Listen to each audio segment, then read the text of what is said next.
Alright, I'm just going to skip the rest of that intro because obviously you guys have waited long enough. Sorry about that, guys. Yeah, a few really weird little technical problems there. I think the sun is having some kind of strange adverse effect on my studio today because for some reason it wouldn't recognise my camera. So yeah, we got there. We're a bit late starting, but we are here nonetheless. So yeah, how is everyone doing this week? Who have we got over in the chat already? I can see Marty McFly is here. Hey Marty, how's it going? And Peter is here as well. Hope the heat hasn't got to you. It's drained me today. Do you know what, Peter? The heat is slowly breaking me. I'm not used to this kind of heat. You know, we live in South Wales. Of course we're not used to heat. I think it's breaking my computer more than it's breaking me today though. But, you know, what are you going to do? Let me know how the sound is, guys. Let me know if you need more or less of anything, as always. Doug is here as well. Hey, Doug. This is my first time ever watching a live chat. No pressure. Well, no pressure indeed. These are pretty informal anyway. It's just a bit of a hangout, really. We do these once a week. I mean, you've probably seen some of the playbacks. It's basically just a bit of an informal hangout once a week. So, how is everyone anyway? What have you guys been up to this week? What's everyone got going on? As you can see, I'm still playing this thing. This is the Harley Benton MR Modern that we unboxed last week on the stream. And truthfully, I've not put this guitar down since last week. I'm really enjoying this thing. I've played it pretty much every day, other than the one day that I was away over the weekend gigging. I've pretty much picked this up every other day, which, yeah, is a great guitar. If you haven't checked this thing out yet, we did an unboxing on the live stream last week. I'm going to be doing a full demo of this thing very soon as well. This week, as promised, we're going to talk about, let me see if I can do this without knocking all the cables over, the Harley Benton DNA GIT or DNA FX Git Pro. So last week I unboxed this as well, and we said obviously we would plug it in, and I didn't know where my travel adapter was because this came with a European plug. I've obviously found it now because it's switched on.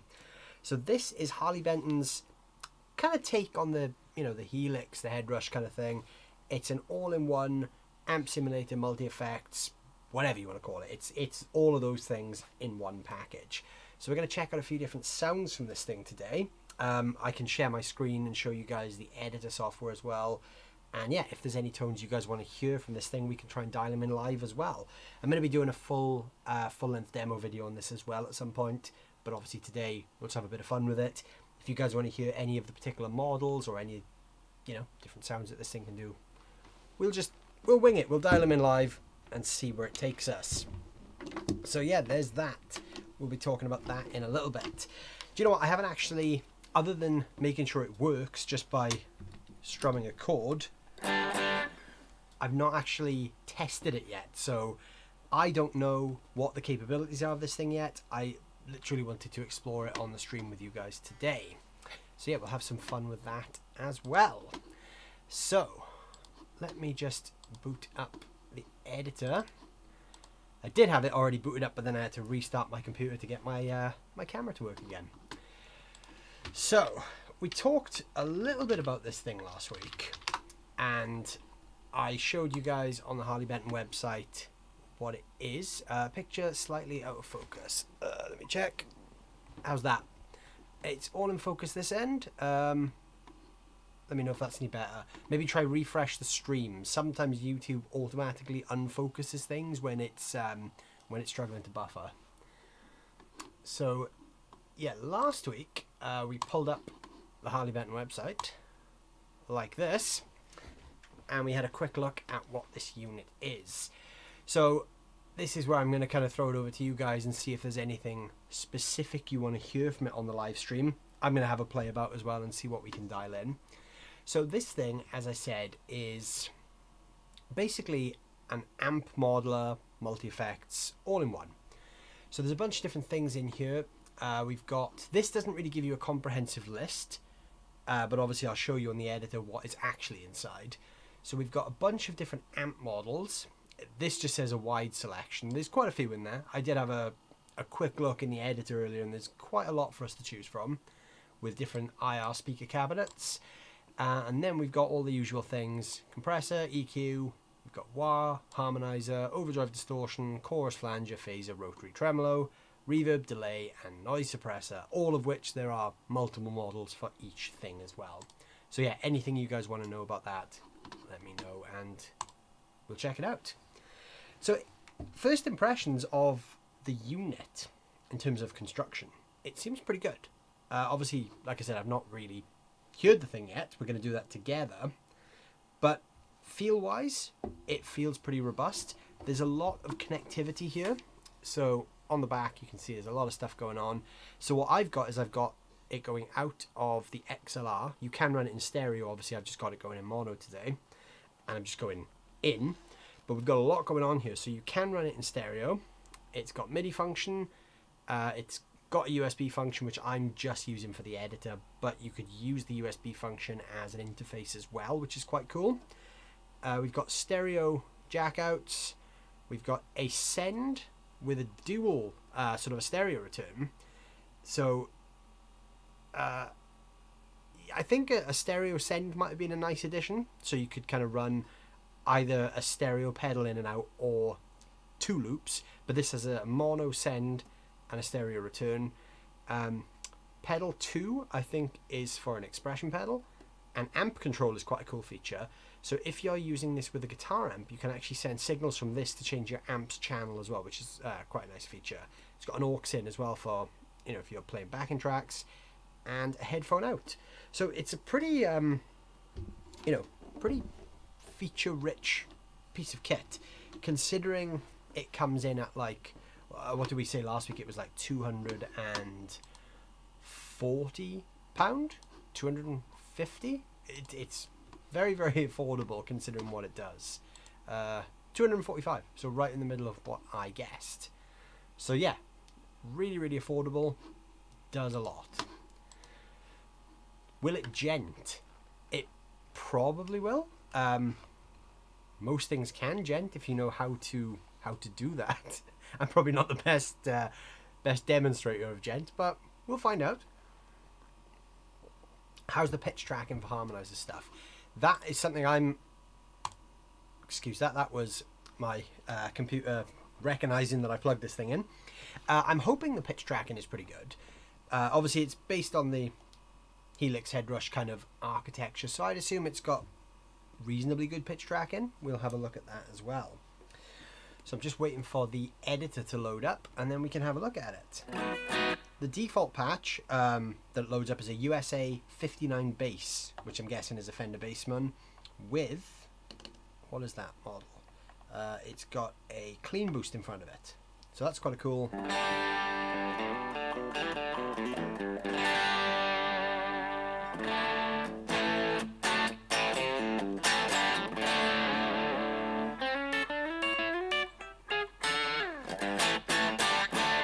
I mean, that sounds pretty good. That's literally the default model that comes with the unit.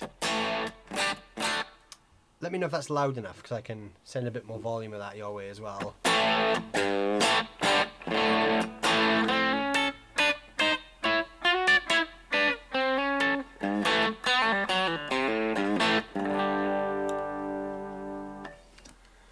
Okay, cool. So the editor is loaded.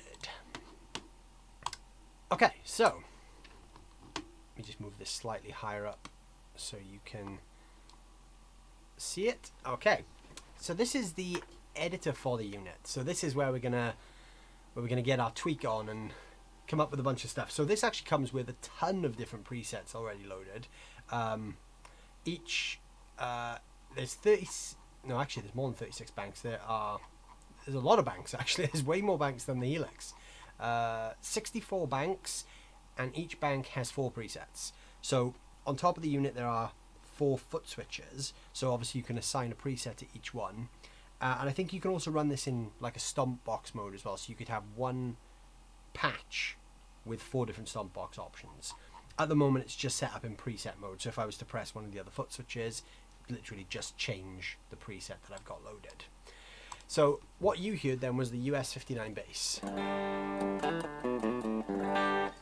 So in terms of how you could structure your signal chains with this thing, it's a little bit more limiting than the Helix, because on the Helix you can kind of choose however many of each item you want. On here, to my best understanding at this point, bear in mind this is the first time I'm looking at it as well, you can literally have one of everything. So I couldn't have multiple distortion or overdrives, I can just have the one. But I could add an external one in the loop, and you can move things around. So that's quite cool. You can choose, you know, if you want your favorite overdrive pedal to be first in the chain, put it in the loop and drag it around there, and it will automatically place that wherever you tell it to. So let's turn that off. How do I okay, click to turn off. So amp wise, so obviously it's really simple interface. There's not you know, much going on here graphically.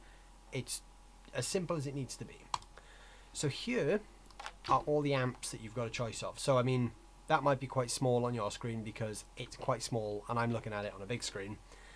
So we've got US 59 bass, US deluxe, US double. I mean, those are our typical Fender style amps. Combo 30, I'm not quite sure what that one's going to be. There's probably going to be a list somewhere we can find as well. MK Jazz 12, Gala combo. So some of them are quite obvious.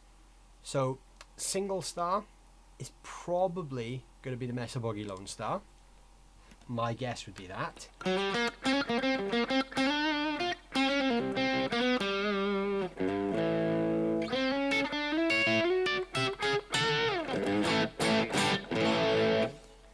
Sounds really nice actually. That's literally just the preset as it comes.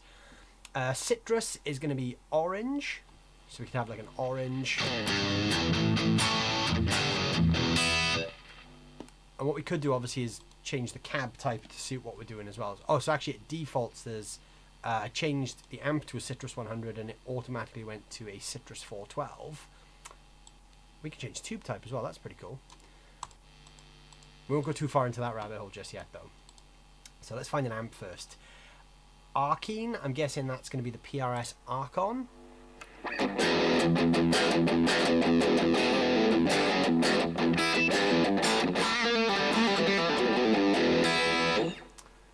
Nice and chunky sounding. Brit 45, we know what that's going to be. Each amp seems to have a clean and an overdrive model as well.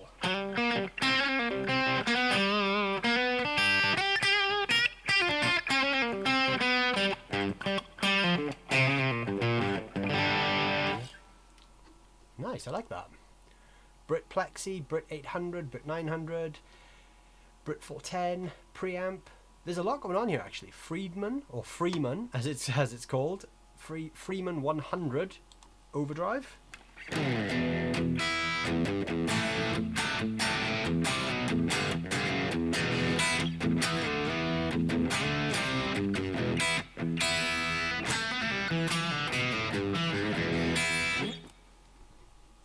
That'd be a really nice high gain one.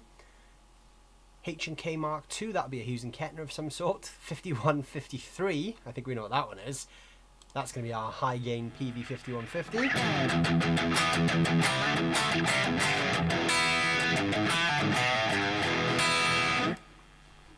I mean, that sounds pretty good. There's nothing wrong with that sound. PV Classic, that might be a PV Classic 30. I'm going to guess the Shiver and the Ecstatic are going to be Bogner's. Let me know if anyone disagrees with any of my guesses here, because maybe I'm slightly out. Cali V, that's going to be a Mesa Boogie Mark V. Quite a nice choice.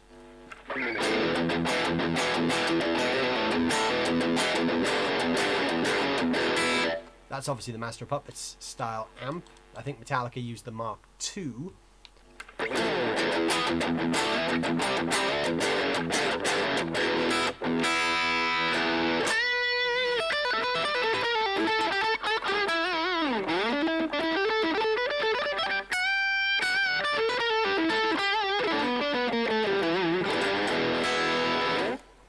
Nice.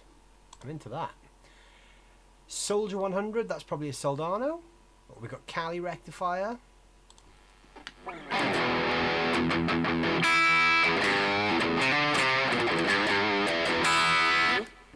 That's quite chunky. Dizzy, that's going to be a Diesel. So we have got some quite high gain things on offer here. That's a lot of gain. So in answer to your question, this is where we would probably get into gent territory.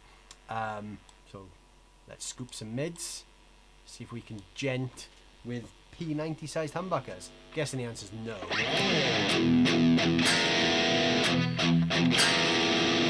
I think that's all you need to know to play gent, isn't it? You just have to play that chord, bar the first fret on the A and D strings, and that's pretty much the secret chord.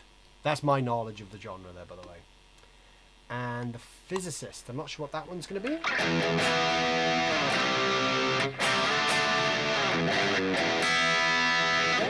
Quite chunky sounding though. So yeah, quite a lot to choose from there. So for me, obviously you guys know I'm more of a low gain player. I'm going to test the tuner on this thing as well while we're on that topic. While we're talking, I'm just going to retune my guitar with the Harley Benton tuner, because I've been using my Boss TU2 so far. But let's see if this thing's accurate. So yeah, my kind of preferred tones, as you guys know, are usually in the lower gain side of things. So if I was building a rig, I quite like the Bassman. Like, that's a pretty good amp for me. So cab wise, this is where we can kind of get really into tweaking now. So we've got a bunch of different cabs. So each amp will have a default cab. So there's 31 cabinets built in, but with 61 slots. So you can put 30 of your own IRs in there as well, which is really cool. So I'm just going to leave it on the default one. This is really cool because we can change the tube response. So that's going to be really useful if you're getting into tweaking. And room, obviously that's the natural ambience that you'd hear in the room with the amp. I like a spring reverb, so I'm not going to mess with that. The only thing I am going to do is turn it up a bit.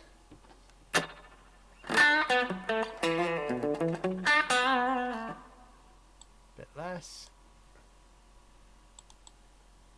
Controls are quite sensitive, but that's not a bad thing. Okay. And then here is where we can get into dialing in whatever we want.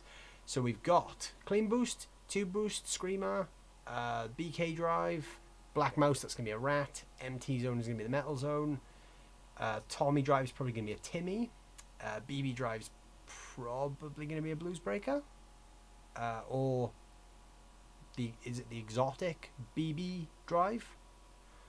Full drive, that's going to be the Marshall full drive, and the Shredmeister, I think that one was called. Fuzz face, that's going to be fuzz face. So 20 different drives. So I mean, I'm a Tube Screamer fan, so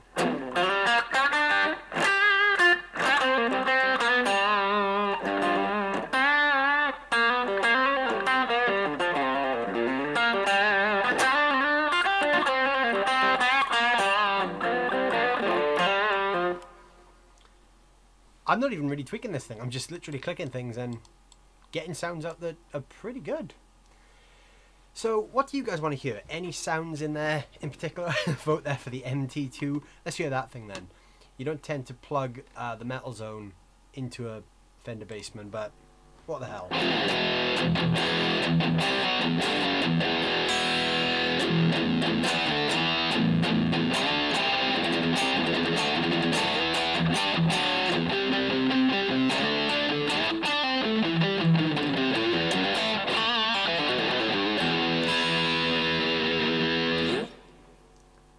Doesn't actually sound as horribly aggressive as a real metal zone, which probably is a good thing actually, because you can kind of tweak it a bit. Got some dynamics if you like compression. I don't really play with compression. The wah is going to be a cool feature. So on the unit there's an expression pedal which has dual functions, so you can either have it as a volume pedal. That's automatically defaulted to wah because I've got the wah switched on. So we can use that for volume swells. Or with wah. And it doesn't seem to work with the wah. Maybe I need to assign it. Maybe that's the problem. Obviously, we're still learning. Okay.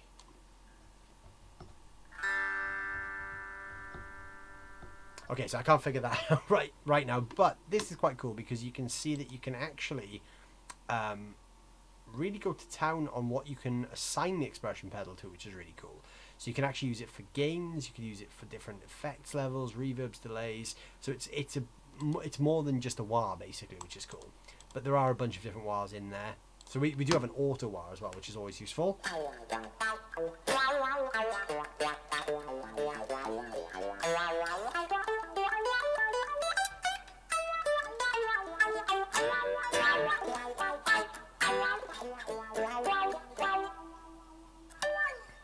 Auto wah is always fun, and obviously these things are very tweakable. So let's have a look.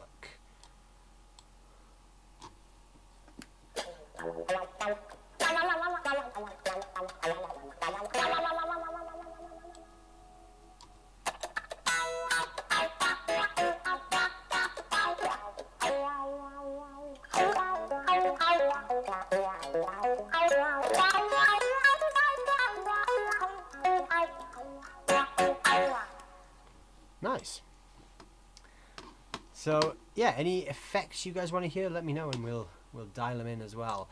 So noise suppression, that's always useful if you're playing with high gain. You've got a noise gate or noise suppression. EQ, we've got a couple of different EQ options here. We've got 2 different 5 bands, a 6 band and a custom. Modulation, this is always where the fun starts. So what have we got here? We've got a chorus, flanger, phaser, step phaser, rotary. I'm always a big fan of a rotary.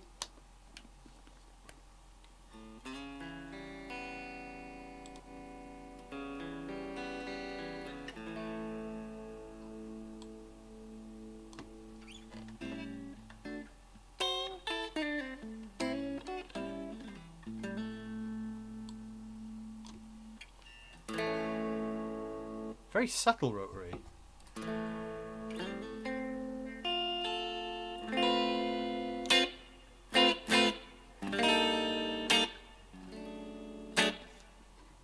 Bit before the amp. There we go. Apparently the rotary doesn't like being after the amp. Now we're working.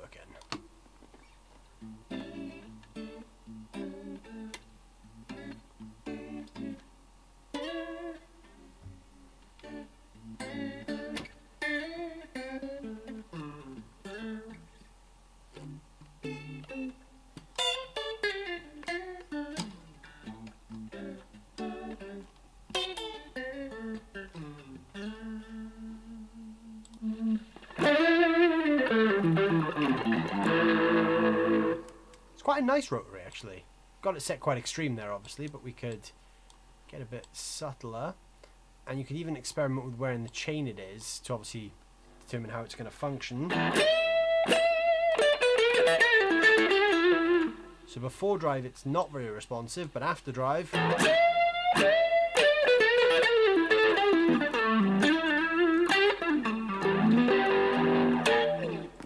a bit more punch to it there.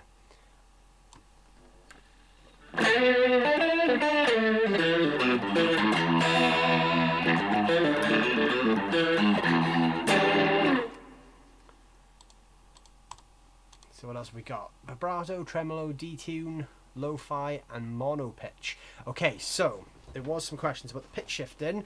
I don't need the gent, but I'd like to hear if it does polyphonic pitch or if it goes all wonky. So I think I can answer that question. The module is called mono pitch, so I'm guessing no. So yeah, obviously if I play a chord, that happens. So pitch wise, I mean obviously we can do all the usual stuff like take it down a full octave and make it sound like a bass.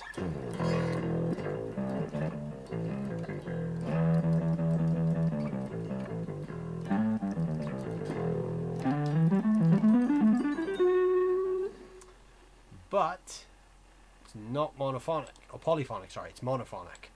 We can go up.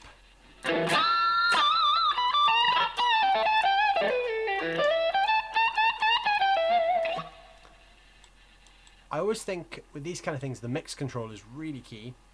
If you don't want just the extreme of the octave, you can actually blend it in. And this works quite nice with fuzz. So I quite like this kind of sound. Maybe with a bit less octave.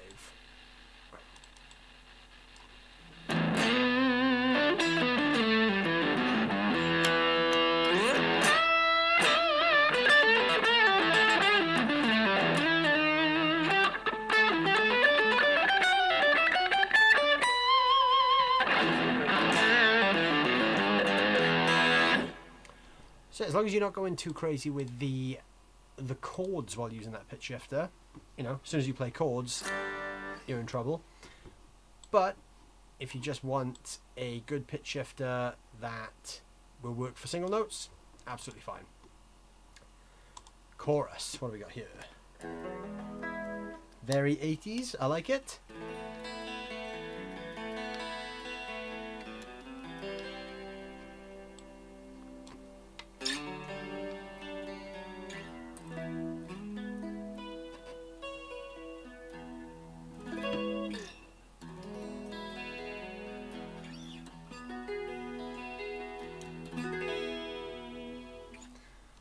Mix that with not fuzz, but let's go for a nice classic drive.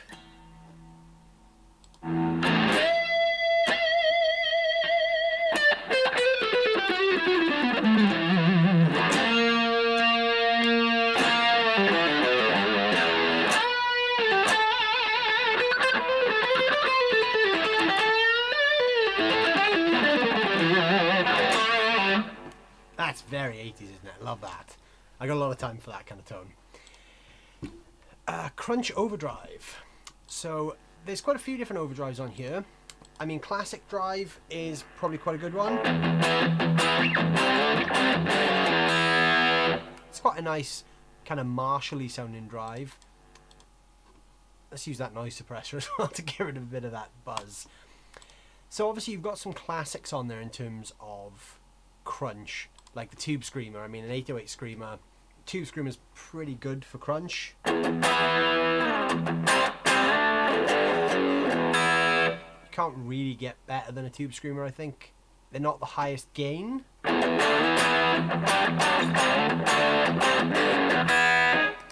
But if you want a really good classic rock crunch, the Tube Screamer is quite hard to beat. I mean, they've pretty much been used for everything, haven't they?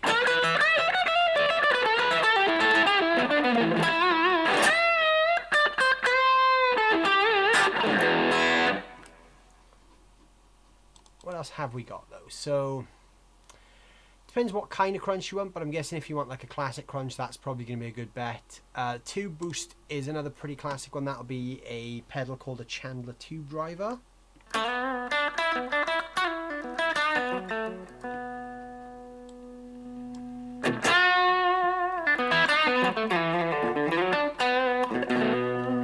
You can hear there's not the most amount of gain there.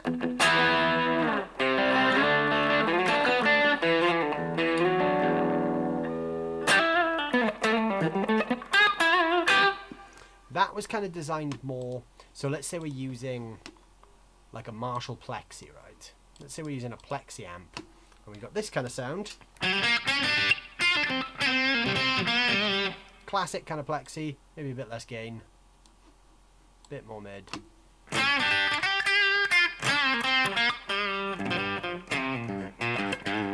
We just want to push that Plexi over the edge.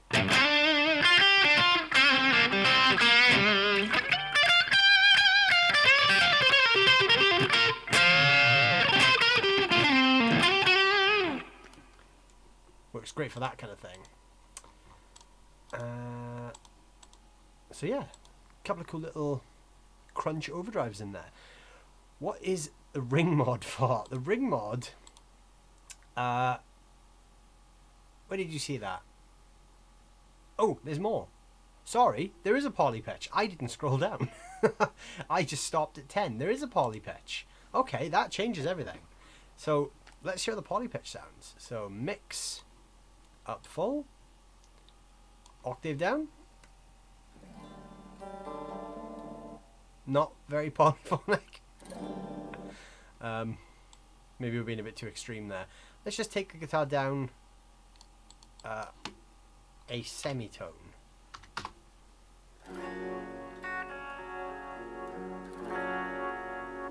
That's a bit wobbly.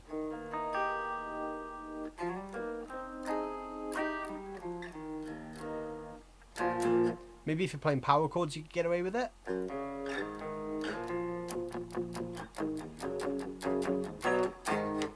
But yeah, I wouldn't play full chords with that. It's a little bit out there. Okay, so yeah, there is a poly pitch, but not the best poly pitch. Filters. High pass or low pass.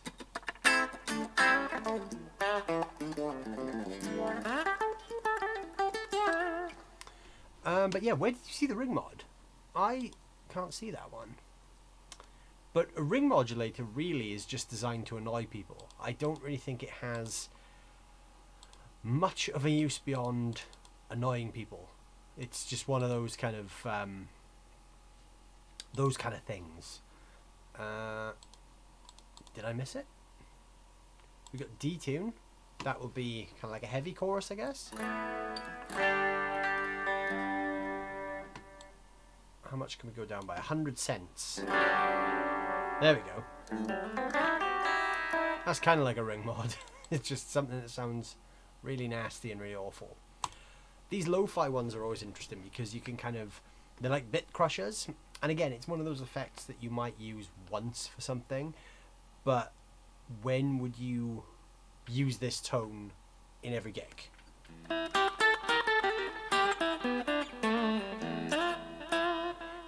It's a strange tone to, we can crush it right down to 8-bit, so for anyone here who was born in the 80s,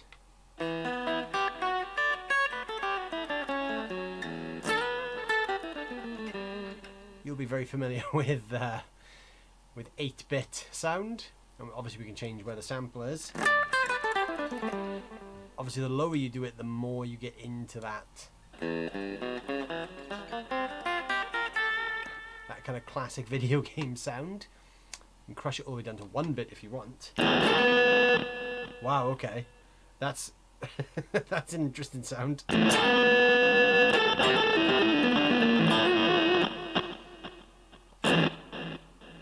That would be cool for like one thing. But I mean, I don't think he'd use that in every song.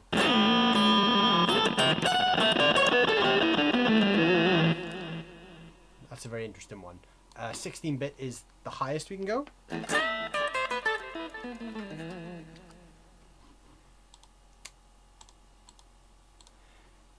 I just don't understand its existence.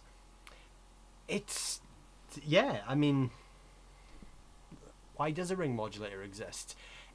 It's kind of like, for anyone who's never heard one before, it's kind of like a cross between that sound I was just playing with then and a really intense, I mean, I guess it's kind of like turning all your modulation on at once. So if I was able to select all of these things and I could turn them all on at the same time, that's kind of what a ring modulator would do. The closest I could probably get is if I have a flanger set quite crazy. And that's not even doing it justice. It's even more kind of crushed than that. This kind of lo-fi thing is probably the closest to what a bit crusher, or not a bit crusher, a ring mod sounds like. But all kind of wobbly with the tuning. They're horrible, horrible sounding things. I don't personally understand why anyone uses them. I had a tube driver and the matching the MOS valve, stereo power amp for a while. Just didn't do it for me. Yeah, do you know what? It's one of those kind of acquired taste overdrive pedals, I think. I've tried a couple of tube drivers, and I know guys who use them and sound great with them, but whenever I've used it, it just doesn't quite work. I just can't quite get it to sound the way I want it to sound. They're great at what they are, and I think maybe you need to be a certain type of player to use it. Can we expect the firmware will never be updated on this? I don't know. I imagine Harley Benton are probably going to be pretty on top of it. I mean, this is quite a new unit, so I guess they'll probably keep the firmware updates going, at least for the foreseeable future. Obviously, as the unit ages and new units come out, obviously things do change. But hello, Quicksilver, by the way, as well. I just saw you post that you were late again. We were late kicking off tonight anyway, so you're actually not that late, so that's good. Why does the effects loop need to be activated on these units? Even the new X-Amp Academy does it. Shouldn't it, or wouldn't you want it to be on at all times? Good question. And the reason in this case, they've kind of... let me just switch back to that camera. They've kind of gone with the idea of what the Helix is doing, in that the Helix will have... the effects loop is kind of a separate thing that you can basically use as an effects loop in the conventional sense, but you can also use it as an insert point for other things. So with this kind of unit, the effects loop could be used as you would an effects loop on an amp. Put something in the loop and just put it between your amp and your cab, or you could use it to insert your favorite pedals. So let's say you had an overdrive that you really loved.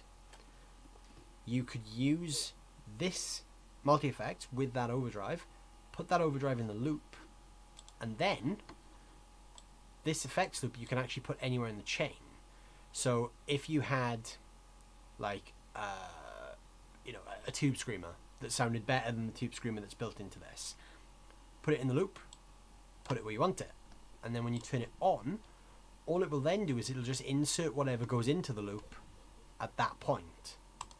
So it's kind of like a multi-function in effects loop in this case, which I think is quite useful. But yeah, I get what you're saying though. If it was a conventional effects loop, you would want it on all the time because that's sort of the point of it. You may want to switch it on to use as a wet, dry, wet out as well. That's also a good point. You could also have that as a wet, dry thing. I've actually got some delay switched on there as well. There's a few different delays. Digital, tape, analog, real echo, duck delay, mod delay, reverse delay, ping pong delay, and dual delay. I'm guessing some of these you're not going to get the full benefit of unless we're in stereo. Like that, because obviously it's not ping pong left and right. Analog delay. Now this, for me, this is where modelers always fall short. Because a real analog delay, if you play with like a Boss DM2 or something like that, when you crank the feedback and the time controls, because it's analog, it manipulates it in real time. Now, I always have to find out if modelers do it. I'm yet to find a modeler that does this well. So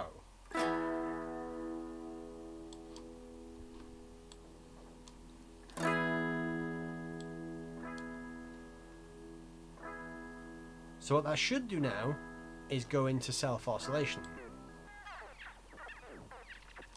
It's kind of doing it. Okay, there we go. That's what I wanted it to do. Okay, I'm happy with that.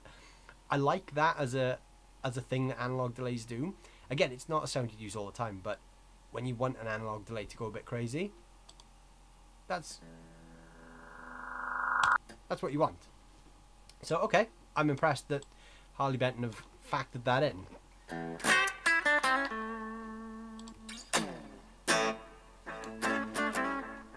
So let's get a nice slap back delay going. Less repeats. Bit of drive.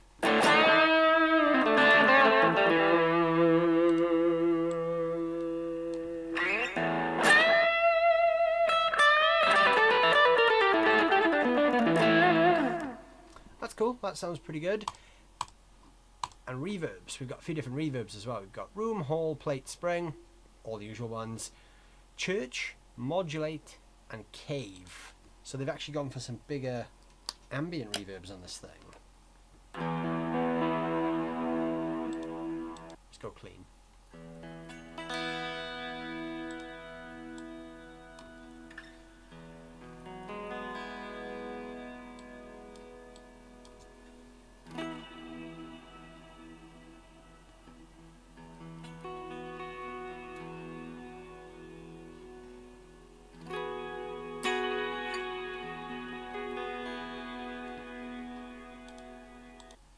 What does a cave sound like?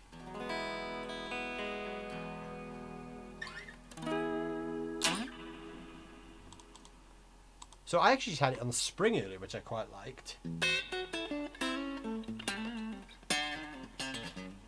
got that kind of nice snappy sound to it that I like in a spring reverb.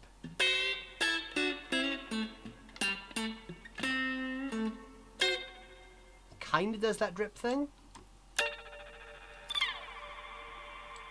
A lot of decay there, actually. You could really go to town on that.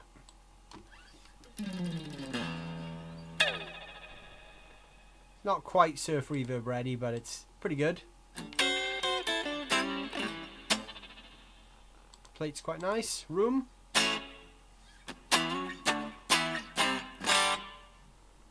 Nice and snappy, not too big. The hole's quite nice. I like a hole reverb.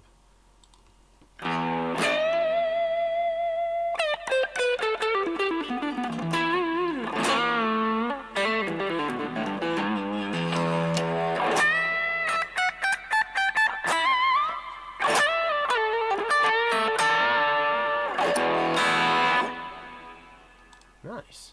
Okay. I'm really into the spring though. I like that.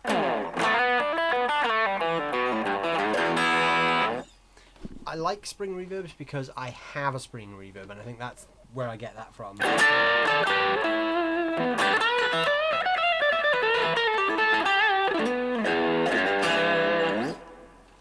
Yeah, that works for me.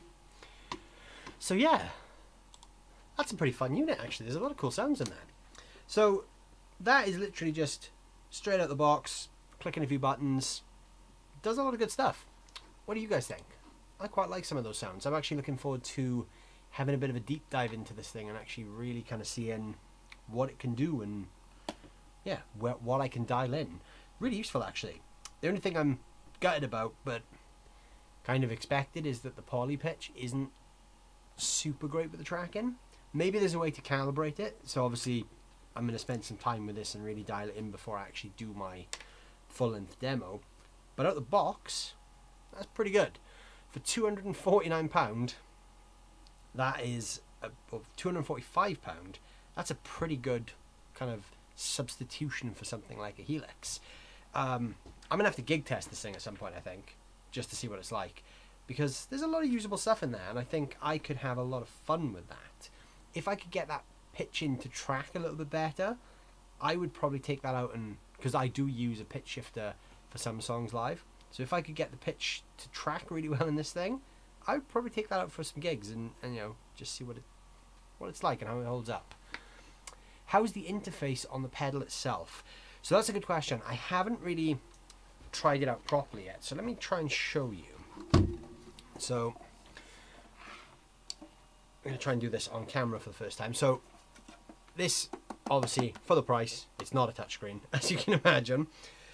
So like most of these kind of things, it's always easier to dial in things with the computer because you've got more tweakability. But this is actually quite simply laid out, which is quite nice actually. So there's not too much stuff to put you off. So the top bar is obviously the preset that's currently selected. So if you turn this knob here, which is the select knob, that will just bank through the presets. So I just lost the preset I made now, but whatever. So if I wanted to modify the preset, I would, let me just press that button and see what that does. So that does nothing at this point. So these is currently defaulted to preset mode, like I said. So if I'm pressing things, it's just going to bank between different presets. So obviously you can't really see the screen properly there because of the way the camera's picking this up. But that line there has the name of the preset on. So when I'm pressing the foot switches, it's just going A, B, C, D. So I can have 4 separate presets. There's probably a way to change it to like a stomp box mode where I can switch individual units on and off as well. So I've got my preset. I want to edit that preset. Press the select button. That then takes me to this row, which is the modules. So like I was saying earlier, these are set in place. So you just use this to go back and forth to select the module you want. And then I guess you just press that module and it takes you back to that. Okay. So holding it down allows you to move it. So that's not what I want to do. I want to change that model to something else. That's the on and off. Okay, so how do we change? How do we change models? That's interesting. Okay. Okay, so the left and right switch here banks you through the range of controls for that unit. If I press that, it takes me back to the preset header, and if I hold it, it takes me to something else. Okay, so yeah, I don't actually know how to change what the module is actually from the interface. So that's a really good question. That's something that I need to look into and figure out how to do that. So I would have assumed you just select it and twist, but that actually just takes you through the different blocks to select. Basically, it doesn't actually allow you to change what the module is that you've got selected. What if I press those two to... Okay, so that's a different screen altogether. That's kind of the preset mode now then, or the bank mode, I guess. And this also has a looper built in as well, it's worth mentioning. So now I've changed the bank, and I don't know how to get back to where I was. That's the joy of doing these things live on camera for the first time, because I'm literally figuring this out with you guys as we do it. Okay, so how do I change that? I don't know. Do I hold something? I'm not sure. So these 5 knobs here are the function knobs, so whatever's selected on the screen. So for instance, that is on and off. Ah, right, okay. I've got it. So I didn't try twisting that knob because it says on and off, but that's actually a press thing. So when you've got your module selected, this first knob turns that module on and off. Twisting that module changes what is selected. So clean boost, tube boost, 808 screamer, BK drive. So actually, yeah, now that I figured that out, actually quite easy. That is probably a question that's really easily explained by reading the user manual as well. But obviously I've literally plugged this thing in and I'm just pressing buttons to see what it's like before I shoot my video. So yeah, actually, you know, fairly intuitive if you get past my tech skills. But it sounds good though. I'm very impressed with the out-of-the-box sounds on this. Obviously, I wasn't fully sure what to expect because, you know, it is a £240 multi-effects. But actually that's a very surprising sound. So yeah, Harley Benton have done a great job here. I think with a bit of tweaking as well, this could actually be very functional. I'm really liking the kind of out-of-the-box sounds. Obviously I've not gone through too much of the presets here, but what I've heard there sounds pretty good.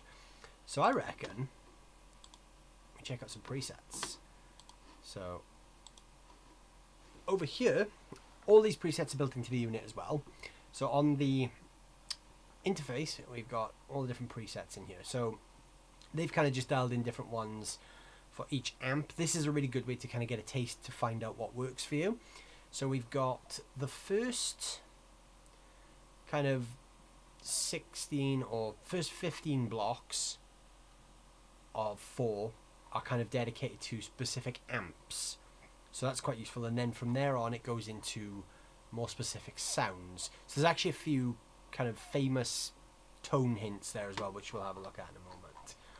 So what have we got? So we started off on the 59 bass. So let's press on single start overdrive. So current preset's been changed. Do you want to save it? No. So the single star, I think, is probably going to be like a mess alone star.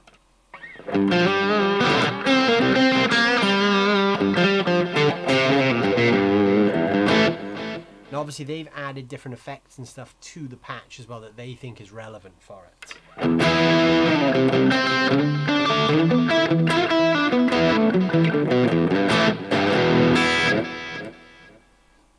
What else have we got? Brit J45 Overdrive.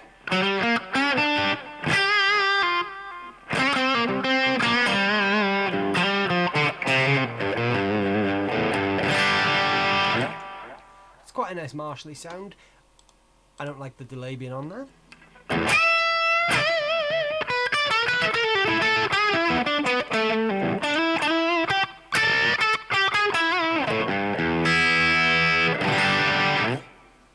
Looks quite nice though. It's a nice kind of fat plexi place to start. Like, that's the cool thing with the presets, is once you kind of know what sound you want, you can kind of tweak it then to suit whatever you want. So if you wanted that plexi vibe but you wanted it with a bit more brightness, you could obviously just dial in some more top end.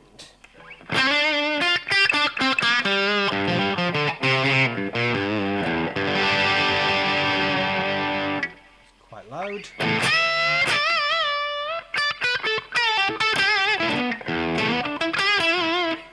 And they seem quite responsive, so if I roll the guitar volume back,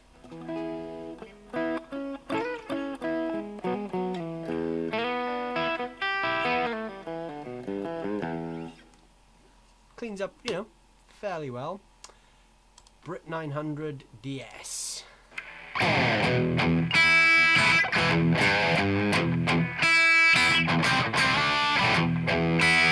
That sounds a bit too scooped to my ears to be a JCM 900.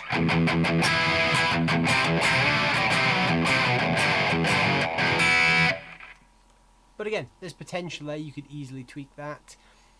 Freeman 100 OD. That's going to be like a Friedman. That's cool. See, that sounds more like a JCM 900 to me.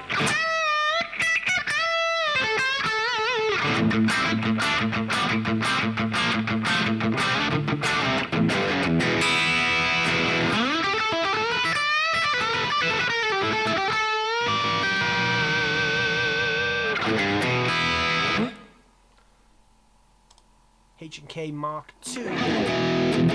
So there's one for the guys who like a lot of gain. So obviously, like I said, these presets are really good for finding out what kind of amps you like.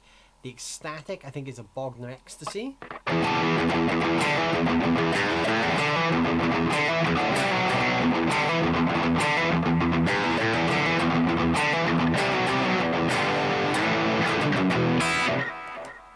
So that's really fat sounding.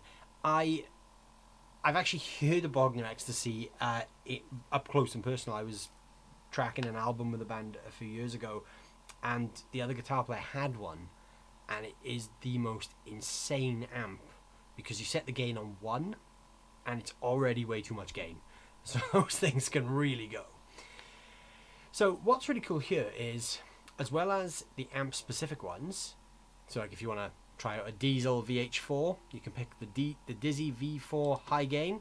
It's not going to sound exactly like a Diesel VH4 because it's not a Diesel VH4, but it'll get you close.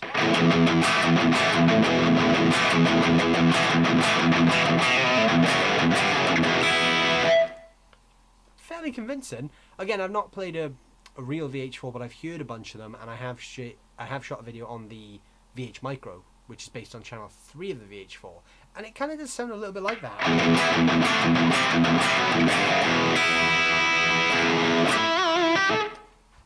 Not bad. So then we've got a couple of specific sounds. So we've got things like Glassy Drive Edge.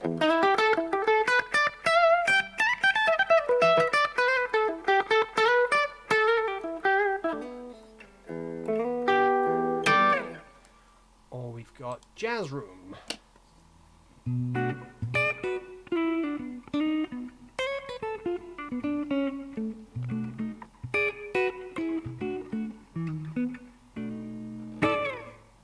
That was my bad impersonation of jazz.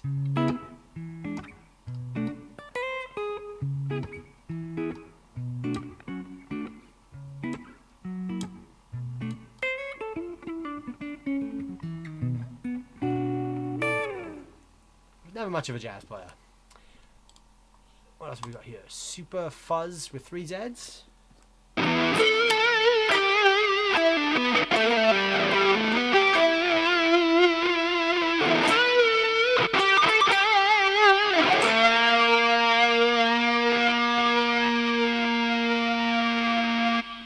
There's a lot of sustain on that.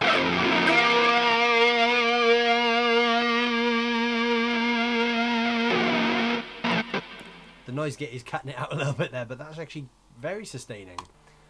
8-bit noise, again, back to that question of why. You probably use that for like 1 lick on an entire album.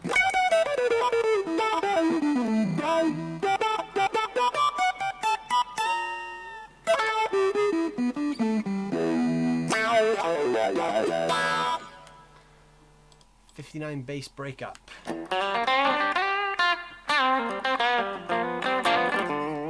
I like that they've gone with a lot of the classic sounds in here as well. They've kind of kept a lot of them to, you know, what we expect to hear from modelers, because really the reason we buy modelers is because we can't afford the real thing, because some of these amps are, you know, £3,000-4,000, some of the vintage ones 5 figures, and we can't afford a lot of those, so modelers are the next best thing. So 90s mid scoop, that's gonna be heavy, I think. Very.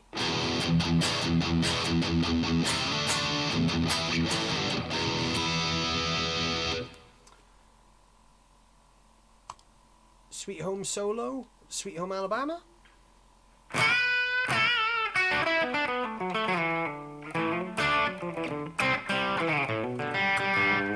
Lead single chords for that. That's kind of convincing. Sweet Home Rhythm.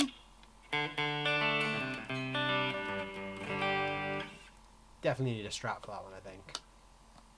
Marshall JVM. That's an interesting one. Oh, let's put the crunch on.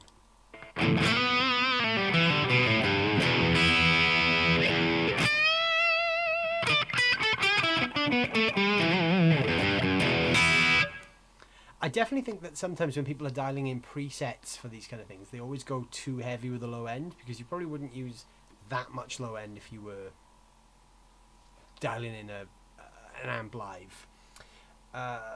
Yeah, there's a couple of classic ones here. November Rain Solo. Take Breath, I'm guessing, is The Police.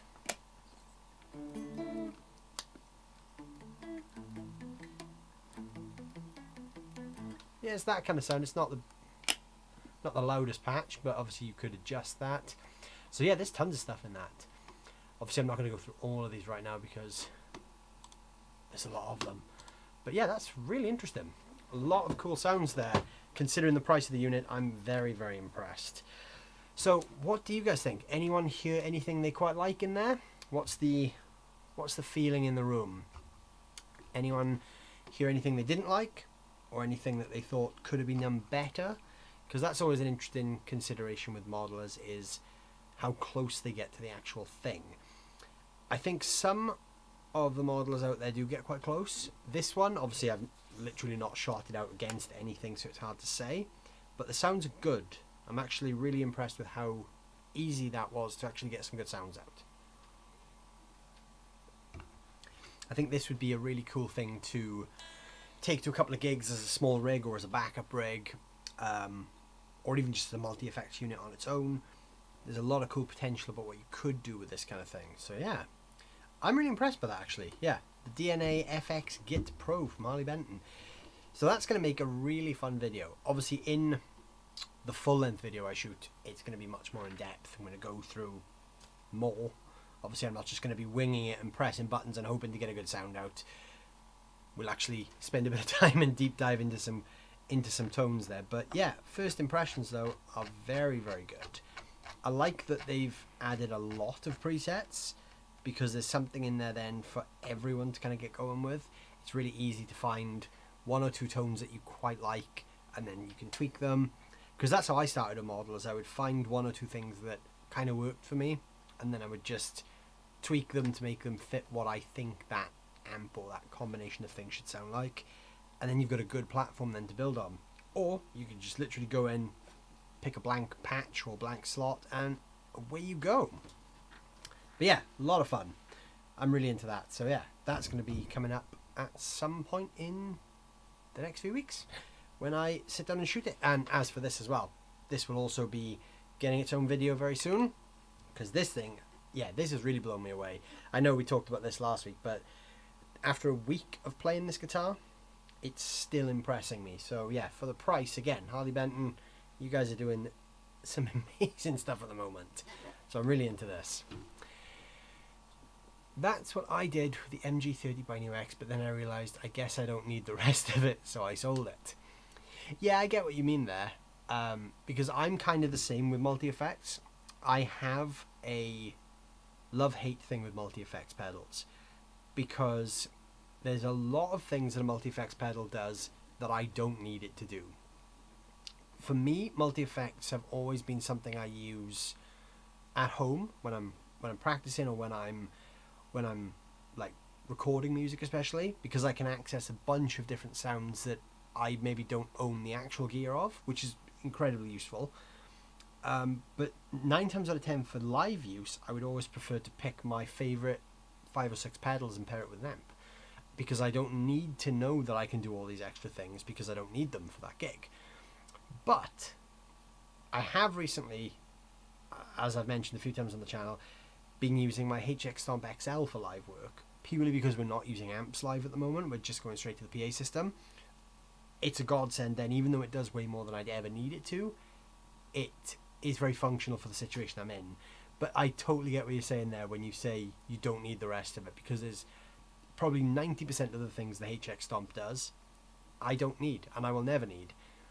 But for the functionality of not having to take an amp to a gig, I need that. So that kind of balances it out for me. I got the one thing / tone out of the unit, and then I never touched the rest. Honestly, I did the exact same thing when I first got my Helix. I bought the rack Helix. I still have it. It's out of shot, but it's there. And the day I got it, I took it out of the box, and the first thing I did was dial in like a chain of pedals and amps and everything that was identical to the chain that I use live. So I was using a real amp with the same 5 or 6 pedals that I would use at a gig, and that was the one sound I used on my Helix for like 12 months. I literally just recreated my real world rig so I could play that sound without plugging everything in, and that is incredibly underusing what that thing can do. Because the Helix, I've got friends who go deep into the Helix and they kind of know everything the thing can do.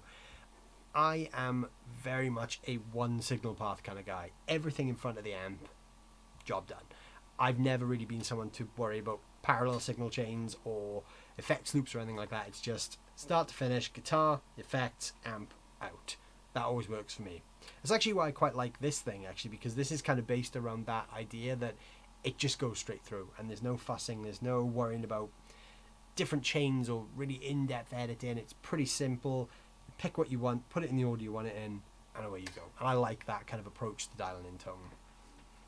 This is why I still prefer pedals like the UAFX Dream 65 for strumming Iridium, my pedals, amp in a box, job done.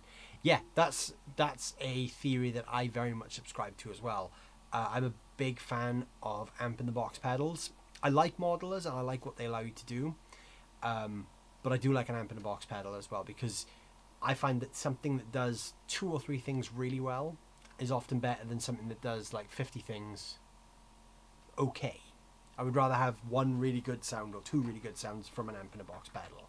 My main gigging rig actually is I'm using the HX Stomp, but not as an amp. I'm actually using the Blackstar Department 10 dual drive as my direct-to-PA amp, and then the HX Stomp XL is essentially my pedal board, so it's got my drives, my modulations, and all that kind of stuff on it. Another really good one, if you're in the market for an amp in a box, similar to the Iridium, same kind of vibe, Walrus Audio ACS1. This is amazing. I've done a bunch of gigs with this as well. I'm probably going to put this back on my board soon, actually, just because I miss playing this thing.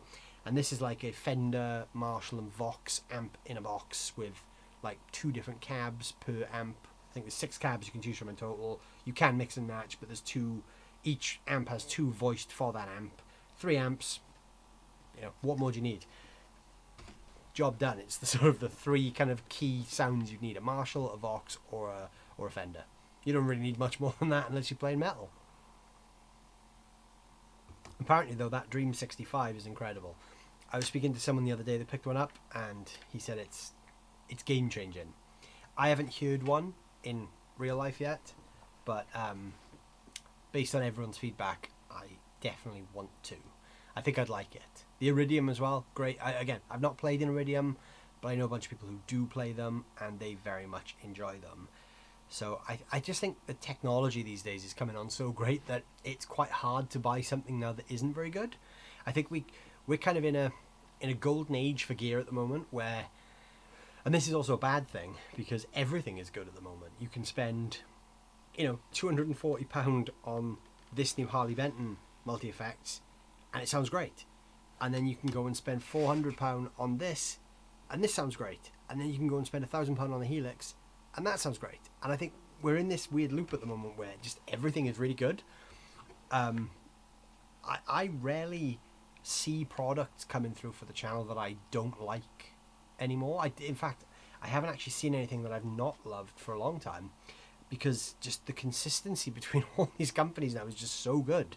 Everyone's just really kind of nailing every kind of thing they need to nail. I mean, we talked on the stream about 2 months ago about these little Sonicake pedals, and this thing, the Sonicake Shark, is based on like three of the old kind of classic Marshall pedals, and this sounds amazing, and it's like £30, and it sounds great, and it's such a good sounding drive pedal. And we were talking last week about this thing, the new X-Horseman, and this sounds great, and it's like a £35-40 clone, and it's just like not a bad pedal at all. So I think, yeah, we're in this weird, really good but really bad for the big brands, because the small brands right now are absolutely killing it. And again, this is one of the most fun guitars I've played in a while, and it's a £300 guitar. So I just think we're in this age now where we don't need to spend those big bucks anymore. But yeah, the technology that all these amp companies are using is crazy. I believe that, I'm sure I read somewhere, maybe it wasn't on the Harley Benton website, maybe it's something, maybe someone told me this, I can't remember, but I'm pretty sure that the pedal we just talked about uses the same processor as a lot of the other kind of amp modeler and multi-effects things as well, which again would explain why a £240 pedal can sound pretty good, because, you know, it's the same kind of architecture as the big boys.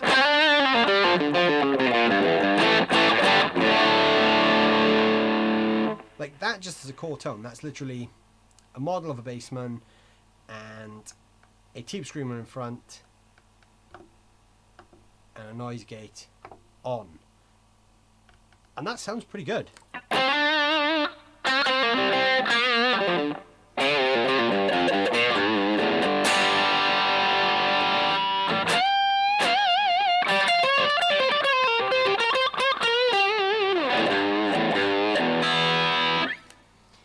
That's a tone I'd gig with, actually. I really like that drive tone.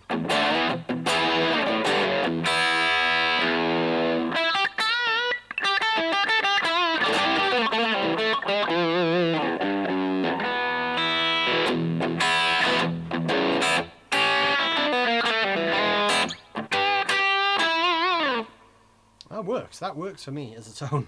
I like that. I like that they've kind of captured the warmth, because sometimes digital modelers can sound a bit harsh. That's actually on my in-ears, that's actually quite round sounding. There's a lot of nice mid presence there.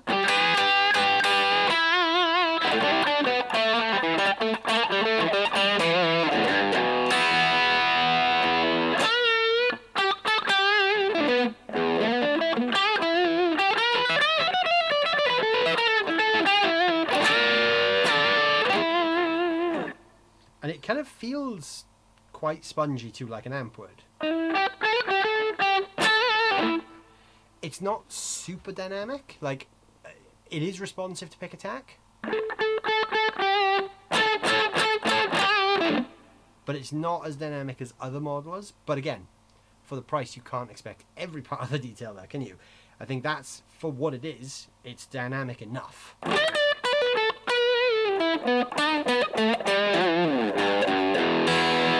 It's never going to please the real purists, but for most of us that will do a good job, I think.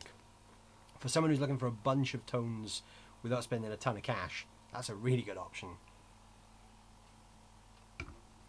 What other ones, actually? Because I'm not that clued up on affordable amp models at the moment, so I would actually be quite interested to know what else is out there. I saw, where's it gone? Philip asked me, have I heard of the Valaton GP200? For the money it's meant to be amazing. I've heard of it, but I don't know what it looks like.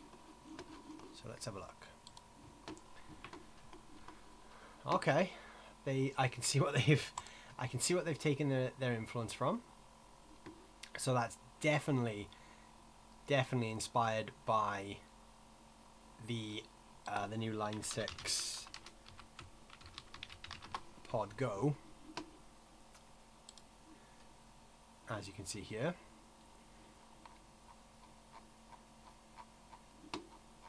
So that's the Pod Go. That's the Valaton GP200. So they've definitely taken inspiration from that. I mean, it looks pretty good.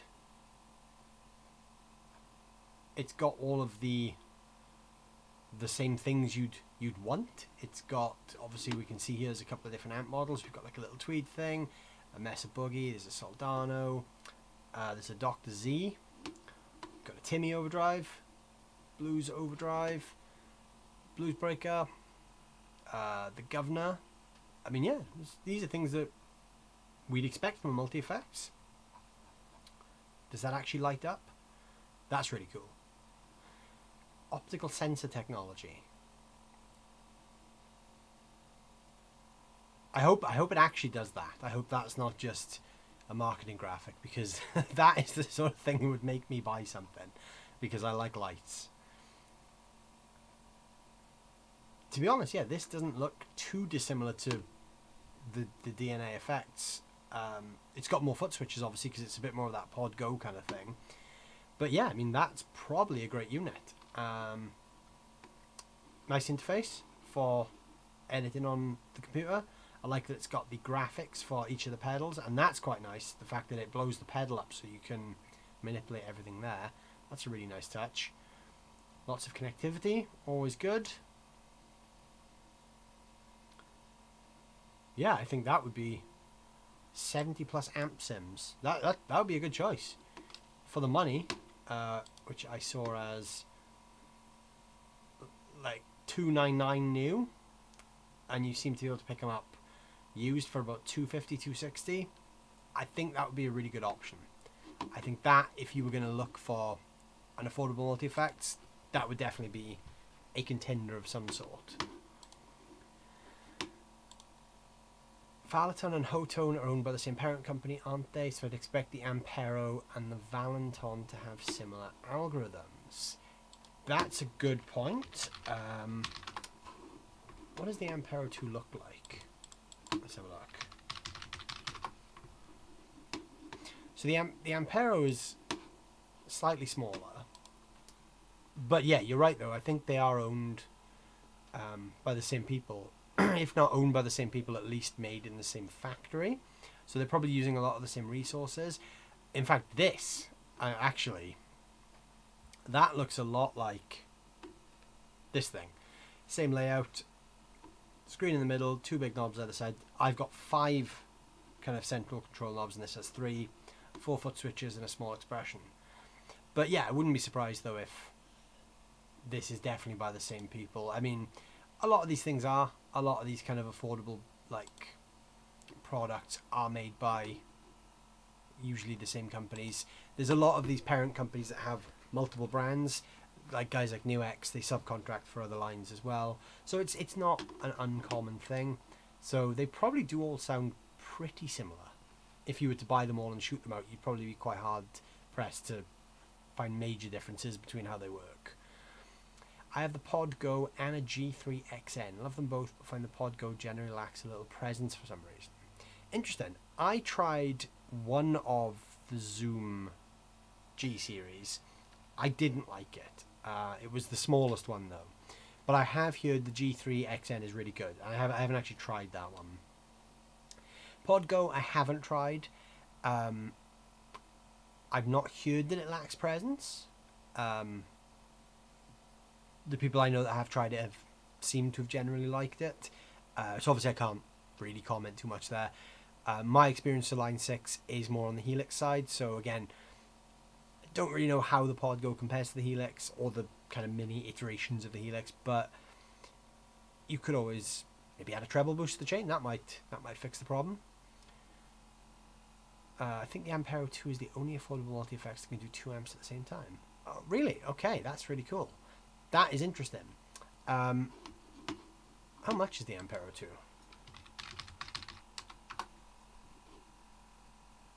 So that the Ampero 2 kind of pushes the boundaries of affordable multi-effects a bit more. It's still, I mean, it's still affordable in, you know, if you were to shoot it up against like a Helix or a full-size head rush or something like that. But yeah, we're sort of creeping into the mid 400s now, which is definitely moving away from super affordable, but still, you know, affordable enough that people could still easily save for that kind of thing if they wanted to. The Hotone website's not very quick though. I wanted to read the specs, but the website's not loading. So let's look at Thomann instead. So trichord DSP, 87 different amp models.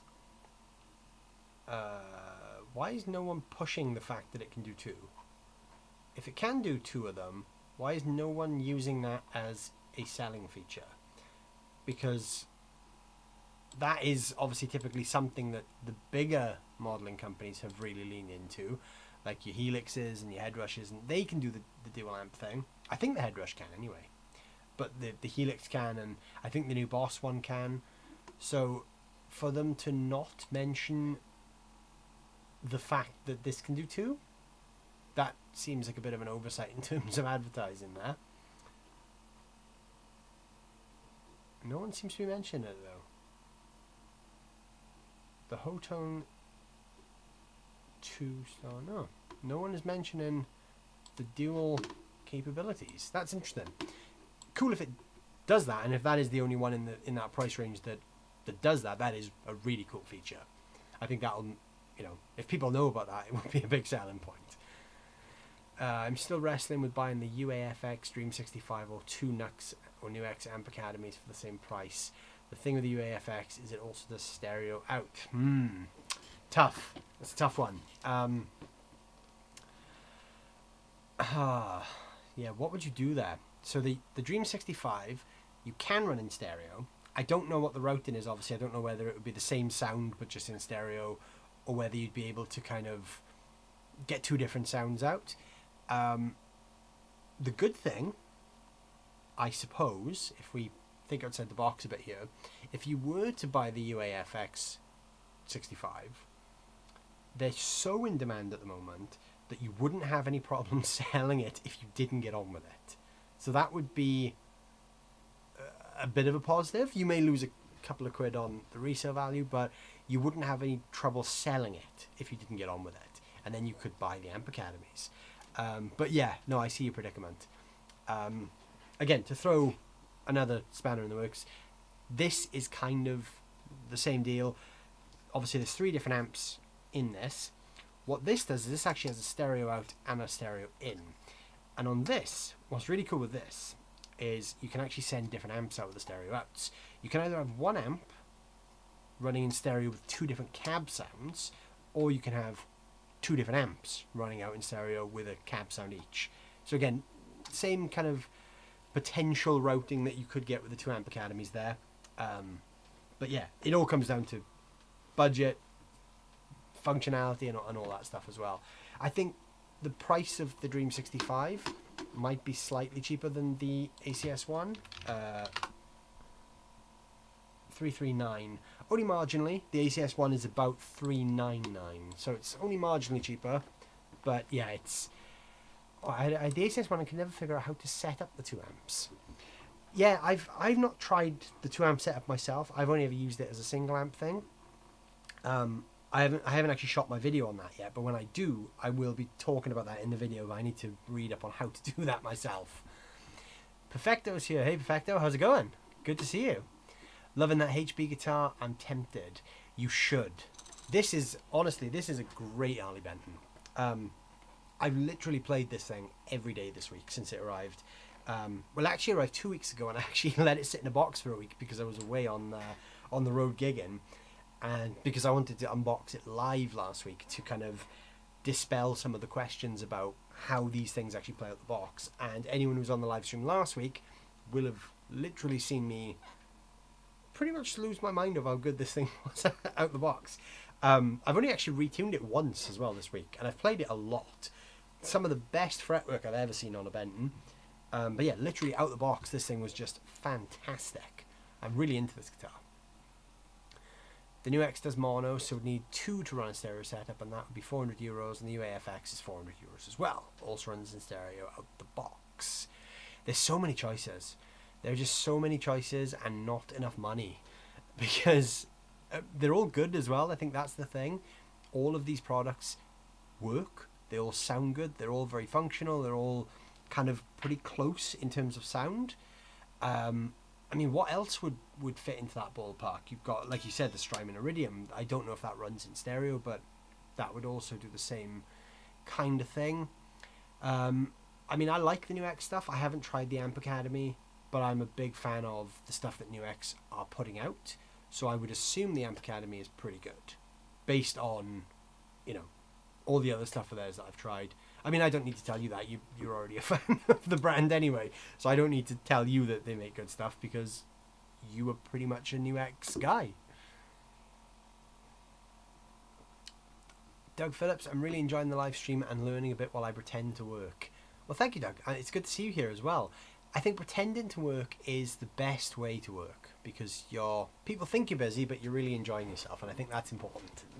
But yeah, I'm glad you're enjoying the hangout. Perfecto, chips on the left, crisps on the right. Perfecto, what's your favourite straight to PA amp modeler? Because obviously you do a lot of the same kind of shows that I do, where sometimes you don't get to take amps, sometimes you're really limited on what gear you can take, and obviously I know you've also tried a lot of these products, so it would be quite interesting actually to get your take on that and what you think your favourite straight to PA amp in a box kind of thing is. The Dennis Music Channel, I need one, tell my wallet. Yeah, definitely. Tell your wallet, you definitely need one of these things. Everyone tell his wallet that he needs one of these. And for the price, I mean, like £300. Hard to beat. Very hard to beat.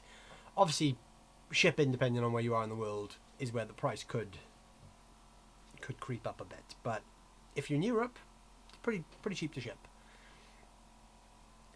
I wonder if it's the honeymoon phase of the UAFX. Everyone keeps raving about it, but I guess it'll die out soon enough.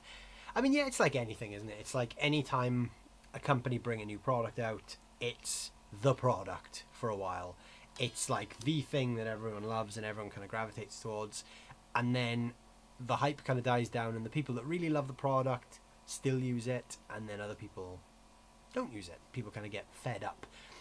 I kind of saw the same thing with the Helix. Like when the Helix came out, everyone was, Helix is the best thing ever. Then that phase kind of went, and everyone kind of moved on to different things. But there are a few people, me included, that still love the Helix. Headrush is Perfecto's go-to. So the Headrush is really good. This new Harley Benton is kind of similar to the Headrush. The Headrush, there's an expensive Headrush, and there's also an affordable Headrush. The affordable Headrush is like $399, which again, that's a great price.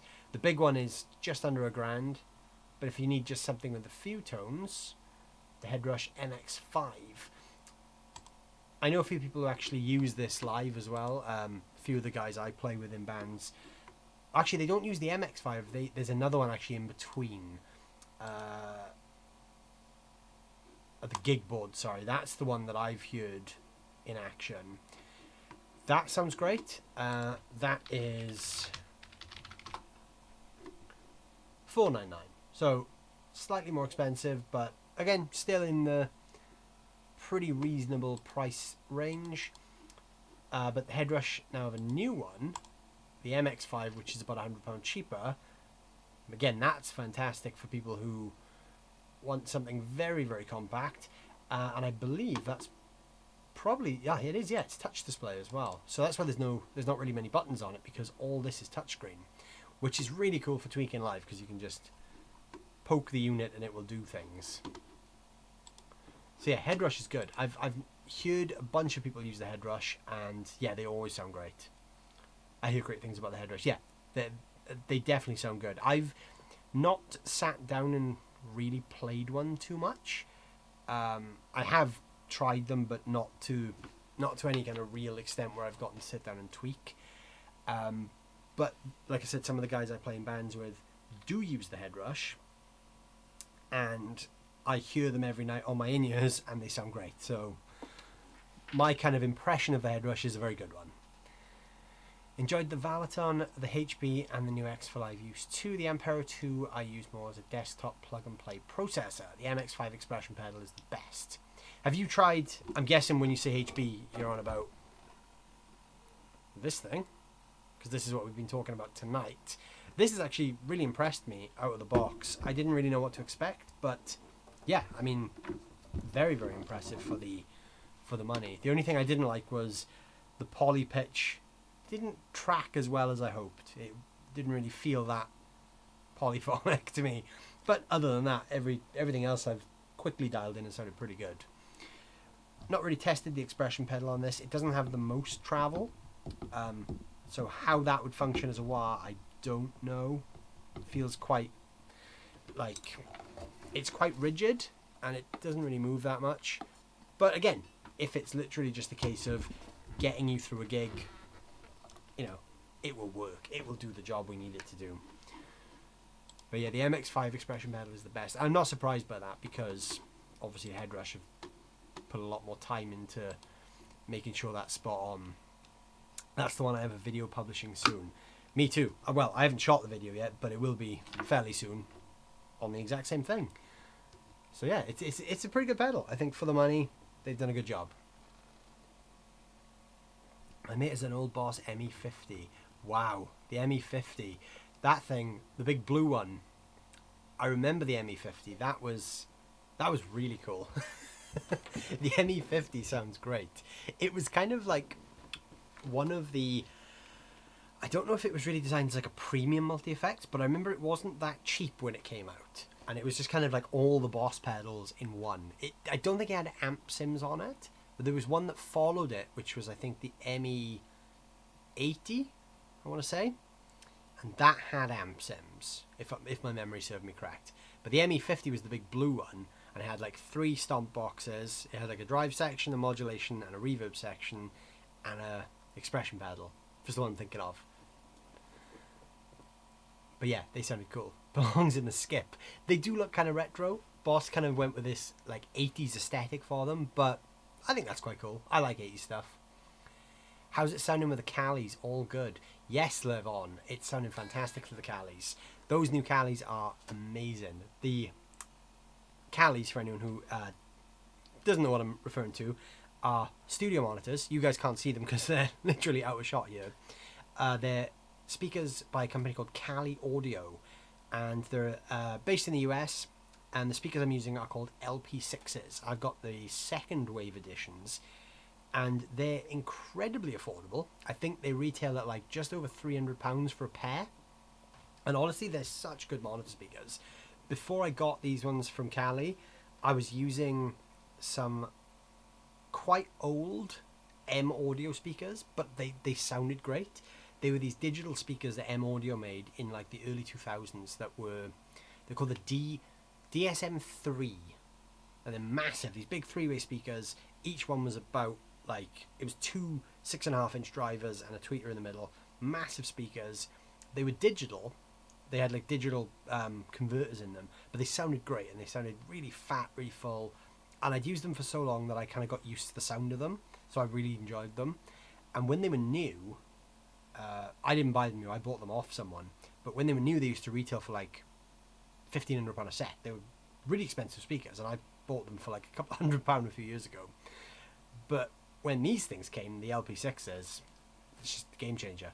I literally just took all my other studio monitors out of the room, and I just use the LP6s now because they're just so there. They just, everything you want to hear is just in the room. I've literally heard everything better since getting Cali Audio speakers in my studio. So yeah, Levon, they sound fantastic. I have an MX5, so definitely check that out. That's the one. Yep. Yeah, I thought you were on about the big blue one. It was great. It was a good pedal. Boss make a lot of good stuff. So the modern stuff Boss is doing is even more kind of advanced. The new one, is it the G1000 or the GT1000 or something like that? It's a bit more kind of in line with the processors that you get in like a Helix or a Headrush now. And yeah, that thing is also awesome. Live on, yay, cheers. And yeah, I've got you to thank for that as well, because you're the one who hooked me up with those speakers, and yeah, they're fantastic. They just sound so good. Anyone who hasn't checked out those speakers yet should definitely do so. I did a video talking about them, and some of you guys may actually remember from when I did the 5K giveaway. When did we do that? When the channel hit 5K subscribers, maybe like a month. Oh, no, it was longer than that, wasn't it? 3 months ago, I want to say. I gave away a set of those speakers, and I know the guy that won them really likes them. So yeah, the Cali audio word is spreading fast in the UK. But yeah, anyone who is into studio speakers or has a home studio, you should definitely try and check them out. I did a video on them 6 months ago ish. It's on the channel somewhere, where I talked about what they are and my kind of experience with them. You can't really hear them because obviously the studio monitors, it's quite hard to let you hear studio monitors on a video because the experience with them is what you hear in the room. But I talk about my experience in that video, and it's a very positive one. And that was actually the first gen ones, the first wave.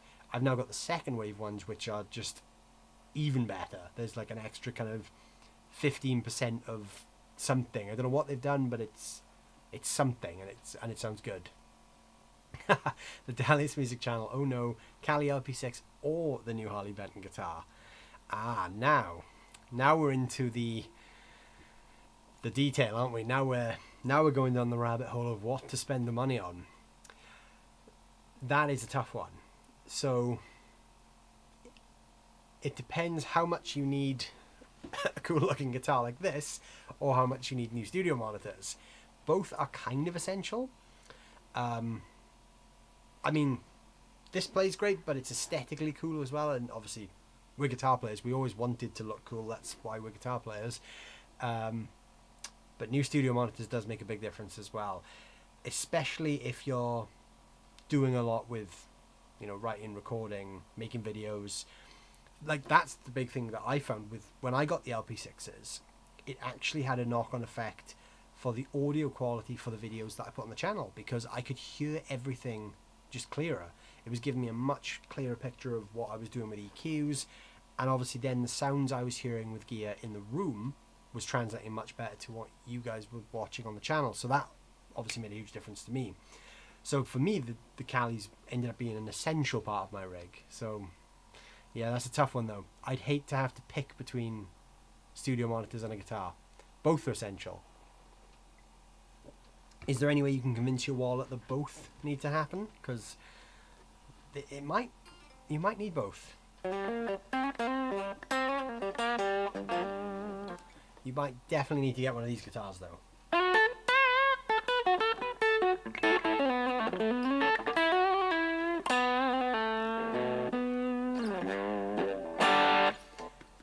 Yeah, these are good. These are worth getting.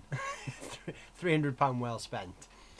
Where in the world are you, Dalius? Because that obviously might sway the shipping costs as well, and that might help you make the first decision. But yeah, I don't know.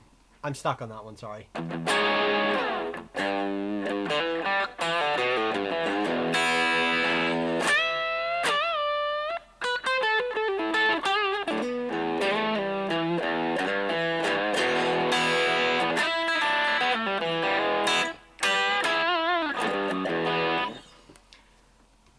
Manchester. Okay, so that actually kind of puts a spanner in the works, because Harley Benton obviously distributed via Thomann, which comes from Germany, so shipping is quite cheap, and Cali Audio have a bunch of distributors in the UK, which also means shipping is quite cheap. And this guitar and those studio monitors are about the same price. So actually now you're in trouble, because now that really doesn't narrow things down. I was going to say if you were in the States, this guitar would be quite expensive to ship, so it'd be cheaper to get the studio monitors at this point. But yeah, if you're in the UK, it's going to be the same. So that doesn't really get you any closer to your decision, unfortunately. If anything, it's probably made it worse. because now you know that they're both the same price and it's going to cost you the same amount of money to get either of them to you, which raises the emphasis on getting both, I think.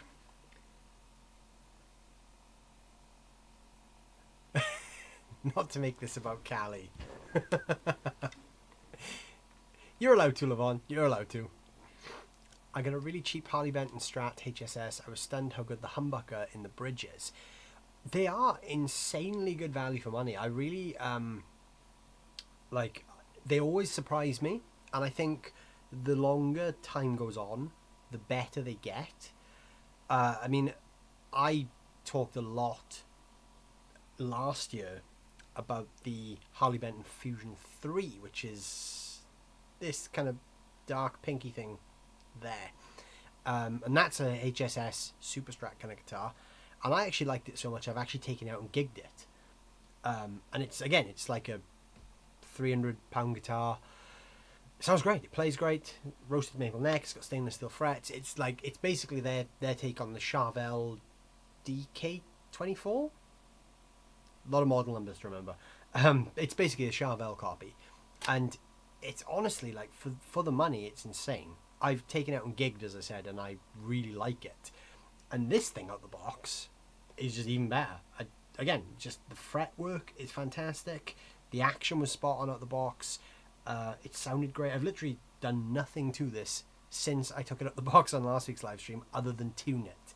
I tuned it on the live stream, and then I tuned it like 2 days ago, and I've literally played this every day. Even the trem is pretty good now that it's settled in. It's pretty good. Obviously I've not gone too heavy on it because it's a vintage style trem, but you could probably, if you gave it a proper setup and maybe checked there was no binding in the nut, you could probably really get that Wilkinson bridge to do some work. I don't know how Harley Benton do it. Their overheads must be quite low. I mean, obviously the guitars are being made in huge quantities. That's going to help as well.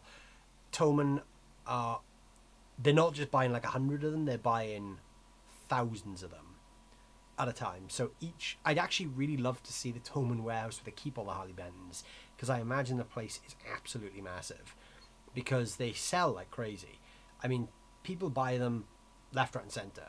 Whether you buy them just as a good affordable guitar, or whether you buy them to mod or whatever, they just offer so much for the money, I think. But yeah, they're literally buying them by the boatload. I imagine they must have like 100,000 guitars in their warehouse at a minimum. They must. I'd be surprised if it was anything less than that, because that's how you get that price down.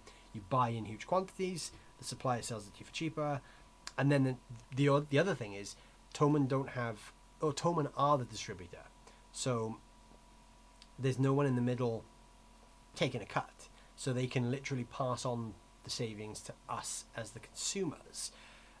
So really, I guess if Harley Benton were going via the traditional method, which is supplier, distributor, store, consumer, there's markups every step of the way. But by cutting out the distributor and distributing them themselves via their own music store, they're able to probably save 40-50% on the markup. So that's going to be big, because obviously if you were to buy a Harley Benton guitar that had passed through the traditional kind of retail model, they'd probably be more like £500, £600 kind of price point. So the fact that they self-distribute, they cut out that middleman, which savings passed on to us. That was the original model that Chapman guitars went for. That's why you couldn't buy Chapman guitars anywhere other than Anderton's, because they self-distributed their own guitars. So they made them and they sold them.